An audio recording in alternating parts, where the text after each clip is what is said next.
What's up, Nerd Crew? Nurdie J here, along with, Then and we are going to be watching the Mario movie that just came out, and we thought we'd do a preliminary of what we might be expecting and what our hopes are and stuff like that. And then we'll come back after the movie and give the finishing thoughts on it. So, Ben, I'm handing it off to you. What are you thinking of right now about the movie? I'm just hoping the movie's actually pretty good. Yeah, I'm hoping that too. Hope baseline Sonic, how good that was. You know, that would be the baseline because that was like the first good movie we had with comics. I mean, video games. And so essentially, I'm hoping the baseline that is still enjoyable. Any ideas on what you might want to hoping for? I'm not gonna lie, I did read some reviews. Okay. They didn't spoil the movie. All right. So spoiler free. Yeah, they said it's a good movie. Like, good. Just Yeah. it's not perfect, not great. And I also read about a lot about a bunch of people saying the critics didn't like it, but the fans loved it. Now, the reason why is because they just see it as a kids movie. And Yeah. I'm like, they did that with the Transformers '86 movie. More like fan service, if you want to call it that. Yeah, and so if you're into video games or like how I was into the old cartoon from time to time, you know, I'm just hoping for some of the references and that you know, they kind of make light of the situations, but yet not too light either. Right. You know, so there's still substance to the story. I also read that the Latino Jake John Lake Lagamo. Yeah, That's his name. He's trying to boycott the movie, and trying to get people not to watch it because they don't have a Latino in it and stuff. like it's an Italian plumber, well, plumbers. You got Toad, you got Prince Peach. Nothing says Latino. But yeah, kind of understand, you know, representation, but at the same time, look at the source material. But to me, it feels more like how Bayonetta 3's voice actress, said old Platinum Games wasn't paying them at all or as much for voice work, but she was asking for a crap ton of money. Right. And I think John Leguizamo. Yeah, thought he is all because I was Luigi in the live action movie. I should be Luigi in this movie and make money too. Yeah, honestly, I'm just like, you know, that movie the original movie didn't make sense to the universe or anything, and this one cheesy good though. Yeah, it's cheesy good. There's a lot of good lines and stuff. That and the Street Fighter movie, I'd recommend watching that too. Yeah, but so let's focus our attention. Any characters you're looking forward to seeing? I'm hoping Jack Black really wows me as Bowser. Bowser? Okay, so and if Chris Pratt Mario works as Mario, yeah.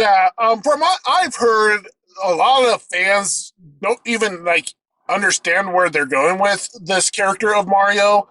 From what I'm understanding and hoping that he will have some of the accent from time to time, but you also want to understand him. You don't want that cheesy, fake Italian accent all the time. Also, you want to understand that if he does that voice all the time, it's going to be a really freaking annoying movie. Yeah. And so I'm kind of glad that whenever he does in the commercials, he does the wahoo and stuff, it actually sounds like, you know, a good representation of the character. But when he speaks, yeah, he probably might have a New York accent, which Italians are known for being in New York and stuff. So not trying to be stereotypical. It's just that, you know, when you think of Italian American, I always think like New York first and foremost. So, you know, he's probably going for that New York Italian American accent, then straight up Italian accent. So you're hoping for Bowser. I'm kind of just hoping for Princess Peach to be good. Because she's going to be more action-packed in this movie the way it looks, instead of the damsel in distress, which is Luigi now. So, I'm just kind of hoping that she actually is kind of more of a go-getter kind of attitude. Well, to me, that kind of creates a problem a tiny bit. Why? Not that I don't, not about the type of the way of the movie you said you wanted it to go. That I'm fine with. Yeah. But I was like, Luigi, really? Well, He gets to be the captive. He gets to be the princess in danger kind of situation. well, it kind of fits his character and also his current characterization. And then on top of that, when it might be a role reversal of Mario goes missing. Remember that video game where Mario is the damsel in distress? Well, yeah, I understand that. So it's gonna be a little weird if you're like fan of old style Mario, like Mario 1, 2, and 3, where the princess pretty much, well, besides 2, but 1 and 3 where and all the rest of them are pretty much where the princess is always in danger. This one is like gonna be Luigi in danger this time. So I'm kind of like, I don't know how this is really gonna work. So, any non-base characters you're hoping to like? Like I said, just Bowser. Bowser at the moment. Yeah. Me is that sadistic, happy-go-lucky Aluma. I hope that they do good with that one. Oh yeah. Yeah, because they're like, oh, we all dead. The only way to do it, get out of this is Well, to be. I heard they actually got a kid to sing that. So yeah, I don't know much of the thing, but you're looking forward to it. I'm looking forward to it. Let's go watch it. Also, I hope they get a lot more sequels going. Or a multiverse type of thing, like Donkey Kong gets his own thing, but branches off from this movie. I would love a Metroid movie. Mario meets Metroid. Well, not Mario meets Metroid, but if in Nintendo products, franchises. Or a Zelda would be nice too. I would, yeah. Like Zelda. An action adventure. Like it could like the Metroid series can be a little more adult. Because it's, more, scary space, kind of thing. I'm not saying like adult teenager kind of. If they make it that way, yeah. So, all right, hate to cut you off, but we are running low on time as of right now. We got to go get our tickets. We'll catch you afterwards. And we're back. So, how was the movie as far as you're expecting? I thought it was really good. I was pleasantly surprised. What do I want to say? I want to say that there are lots and lots of, if you're a Mario fan, there's a lot of Easter eggs. If you're casual about Mario, there's a lot of Easter eggs there. Ben? It's fan service. A lot of fan service. Not that type of fan service you guys think of, like, ooh, sexy. No. It's fan service like, if you're a fan of Mario and you know about Mario movies and games and cartoons and stuff, it makes reference to everything. Oh, yeah. And just the way it started was a massive reference. If you grew up on the cartoon. For my prediction, I thought I was going to really love the Luma that's in the movie. Oh, yeah. I really loved it. The one thing I was kind of scared of was I thought that, like, Nintendo products were going to completely overwhelm the movie. I thought it was just going to be, okay, here's Mario, but we got Nintendo this, Nintendo that, Nintendo controllers, Nintendo systems, Nintendo this. Like, they made, like, 3 references of Nintendo stuff. Oh, yeah. And then they pretty much just gave the whole movie to Mario. I love the little hush-hush reference to Zelda. I don't know if you picked it up or not. Well, but there is a scene, if you ever notice that there's a little spoiler that at the scene there's a diner, but it says that under the opening sign it says Punch Out. Yeah. That's a different Nintendo. Did you notice the picture in their bedroom or something like that? Glass Joe was on there. Oh yeah. So yeah, there's like a lot of references, and it was a blast and a half, I would say. Like we've been saying, it said it's 95% Mario movie, 5% like other IPs and and it literally felt like a Mario.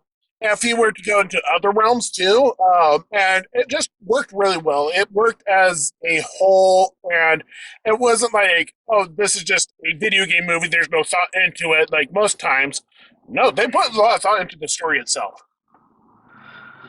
Kind slightly disagree with you. Oh, okay. It does have story elements, yeah. Mhm. I'm saying it does have good story elements. But like I said, it's more, to me, it was more fan service. Well, Like, also, it was I like, think you were hypercritical on. Oh, gotta find that one. Gotta find that, even though it was subconscious. yeah, so it was also like, it kept me thinking, like, how do, how is the only human in Mushroom Kingdom and stuff like that, and somehow she found The toads. her way to that world, and Yeah. So they leave up a lot of mystery. And but what I want to say is that if you're not trying to hunt for every single Easter egg, it's a good story. it requires multiple viewings. Yeah, It definitely does. because he was the way it sounded like he was just like grinning from ear to ear when I looked over to him, and it was just like it was also kind of like somewhat pointed at times. Yeah, because my brain was like, I was enjoying the movie. Don't get me wrong, but my brain was like, half of it was like trying to fight with the other half, saying enjoy the movie, and the other half was like, look at that, that's awesome. Look at that. Look at that. Look at that Easter egg. Look at that Easter egg. And here I am, like, oh, I got that reference. I got that reference. Oh, this is a good movie. Got that reference. And if you're a cat owner, there's a little Easter egg for me personally, and because my cat just recently passed till end of last year, that essentially there was a nice Easter egg to cats in general, and loved it for that. I liked it. Yeah. So, I would definitely go out and buy the soundtrack too. oh The yeah, the music is soundtrack. good. Yeah. Especially if they have like a score too, besides the soundtrack, or if they bleed the two together into one thing. Definitely gotta get those. I do warn you. They use the trope music where it's like when they do a training montage, they do that training montage you hear almost in every Goofy movie, and I think that was just a throwback to the 80s. and every act. Yeah, it's like a throwback, but it's like they use it. Yeah, they used it smart though. They didn't just like rickroll us for no reason. Yeah, it was like they used it for a really It was good like cause. for about a couple seconds, maybe like a minute and a half for each one. But most of it is really good instrumental music. Oh yeah, like they bleed orchestral with The Mario. yeah, Mario's sounds, and oh wow, it was just like just hearing it on the big screen was just wow. So I will be picking up the soundtrack, and I will be picking up the Blu-ray of the movie when it does eventually come out. Yeah, I'm gonna try at least get the soundtrack. I'm not a movie person, so I very rarely get movies for myself. This, if I find it on sale, I'll get it only because it's just a me thing. It's not that it's a bad movie by any means, and I don't want to sound like it is a bad movie. Because my rating would be a 4 out of 5, maybe a 4.5 because I just really enjoyed it. 4 out of 5 for me. The few negatives I have with it is that the serious moments when they try to make story elements with each other is really short. Like they take like a minute to do that, and then all of a sudden it's like, hey, how about another action scene or another funny scene and stuff like that, which is not a bad problem. I'm not saying it holds big problems against it. And another thing is it's a short movie. Yeah, it was supposed to be. It's an hour and a half almost. Pretty much, yeah. And it felt like I only like I just sat down, watched the movie, and a half hour just passed. Like it felt that fast because it was just like coming at you like left and right. Right. So with our ratings of 4 for him and a 4.5 for me, It's to get it. yeah, it's definitely get it. If you enjoy It's a metal 10 too. yeah. So with that said, we're the Nurdie Boyz, and we'll catch you next time.